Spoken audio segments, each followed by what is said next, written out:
Welcome to 99 TV. నేను సంచన. మనం ఏదైనా పని చేయాలంటే మనకు సూచించేది మెదడు. అలాంటి మెదడుకే చలికాలం సమస్యగా మారింది. చలి పెరిగే కొద్దీ బ్రెయిన్ స్ట్రోక్ వచ్చే అవకాశాలు ఉంటాయంటున్నారు వైద్యులు. ఎండాకాలం, వానాకాలం కంటే చలికాలంలోనే బ్రెయిన్ స్ట్రోక్ కేసులు పెరుగుతాయని చెప్తున్నారు. న్యూరాలజిస్టుల ప్రకారం చలి ఉండే నెలలో బ్రెయిన్ స్ట్రోక్ వచ్చే అవకాశం 5 నుంచి 10% ఎక్కువగా ఉంటుంది. ఈ స్ట్రోక్ కారణంగా దాదాపు ప్రతిరోజు 35 మందికి ఎమర్జెన్సీ ట్రీట్మెంట్ అవసరమవుతుంది. రోజు రోజుకు చలి తీవ్రత పెరుగుతుంది. రానున్న రోజుల్లో మరింతగా చలి పెరుగుతుందని వాతావరణ శాఖ స్పష్టం చేసింది. పెరుగుతున్న చలి ఆరోగ్యంపై ప్రభావం చూపుతుంది. చలికాలంలో అనేక ఆరోగ్య సమస్యలు బయటపడతాయి. ఉష్ణోగ్రత పెరిగినప్పుడు పోలిస్తే ఉష్ణోగ్రత తగ్గినప్పుడు శీతాకాలంలో స్ట్రోక్ ప్రమాదం పెరుగుతోందని ఆరోగ్య నిపుణులు హెచ్చరిస్తున్నారు. ముఖ్యంగా ఈ రోజుల్లో లైఫ్ స్టైల్ బ్రెయిన్ కి మంచిది కాదంటున్నారు న్యూరాలజిస్టులు. మన బిజీ లైఫ్ స్టైల్ వల్ల బ్రెయిన్ కి సరైన విశ్రాంతి ఇవ్వట్లేదట. దీనివల్ల బ్రెయిన్ లో కొత్త కణాలు పుట్టకపోవడం, ఉన్న కణాలపై ఒత్తిడి పెరగడం వంటి సమస్యలు వస్తున్నాయని వైద్య నిపుణులు వెల్లడించారు. దానికి తోడు పిల్లల నుంచి వృద్ధుల వరకు అందరూ ఏదో ఒక రకమైన స్ట్రెస్ అనుభవిస్తున్నారు. పిల్లలకు చదువుల స్ట్రెస్, యువతకి ఉద్యోగాల స్ట్రెస్, పెద్దవారికి బాధ్యతల స్ట్రెస్, ఇలా రకరకాల ఒత్తిడులతో బ్రెయిన్ స్ట్రోక్ వస్తుందంటున్నారు. డయాబెటీస్ కూడా ప్రమాదమేనంటున్నారు న్యూరాలజిస్టులు.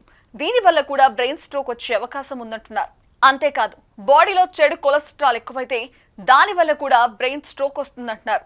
చలికాలంలో ఎక్కువ, ఎందుకంటే చలికాలంలో రక్తనాళాలు సంకోచిస్తాయి, రక్తం మందంగా మారుతుంది. చలి వాతావరణం గుండె ప్రసరణ వ్యవస్థలను ప్రభావితం చేస్తుంది. చలికి శరీరం ప్రతిస్పందించి రక్తనాళాలను సంకోచింపచేస్తోంది. దీనివల్ల రక్తపోటు పెరుగుతుంది. అంతేకాకుండా కాలానుగుణ మార్పులు మెదడు ఆరోగ్యాన్ని కూడా ప్రభావితం చేస్తాయి. దీంతో శీతాకాలంలో ఆరోగ్యాన్ని కాపాడుకోవడానికి మనం అదనపు జాగ్రత్తలు తీసుకోవాలి. చలికాలంలో రక్తం కొద్దిగా మందంగా మారుతుందని, ఇది గడ్డకట్టడానికి దారితీస్తోందని నిపుణులు అంటున్నారు.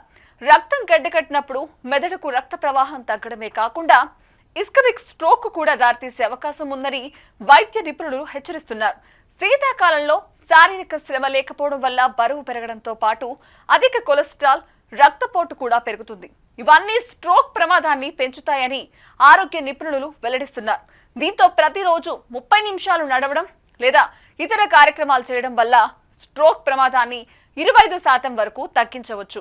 శీతాకాలంలో సరిగ్గా నీరు తాగకపోతే డీహైడ్రేషన్ సమస్య వస్తుంది. శీతాకాలంలో కఠినమైన పనులు చేయకూడదు. ఇది హృదయ స్పందన రేటు, రక్తపోటును పెంచుతుంది. శీతాకాలంలో ఇన్ఫెక్షన్ వల్ల కలిగే వాపు రక్తనాళాలను దెబ్బతీస్తుంది. అధిక రక్తపోటు గుండె జబ్బులను మరింత తీవ్రం చేస్తోంది. ఇది స్ట్రోక్ ప్రమాదాన్ని పెంచుతుందని విశ్లేషిస్తున్నారు వైద్య నిపుణులు.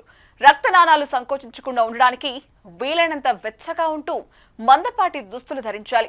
ఇండోర్ వ్యాయామాలు చేయటం, అధిక ఒత్తిడిని నివారించడానికి ప్రాధాన్యం ఇవ్వాలి.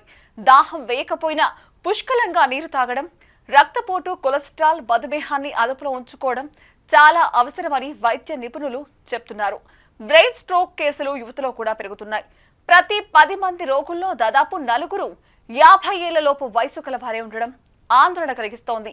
National centre for disease informatics and research ప్రకారం భారత్లో ప్రతి సంవత్సరం 16 లక్షలకు పైగా కొత్త స్ట్రోక్ కేసులు నమోదవుతున్నాయి. స్ట్రోక్ వచ్చినప్పుడు త్వరగా వైద్య చికిత్స పొందితే కోలుకునే అవకాశాలు చాలా ఎక్కువగా ఉంటాయని వైద్యులు వెల్లడించారు. రక్తపోటును క్రమం తప్పకుండా పరిశీలించడం, శారీరక చురుకుతనం కొనసాగించడం, సమతుల్య ఆహారం తీసుకోవడం, స్మోకింగ్, మద్యం మానేయడం చాలా ముఖ్యమని డాక్టర్లు హెచ్చరిస్తున్నారు.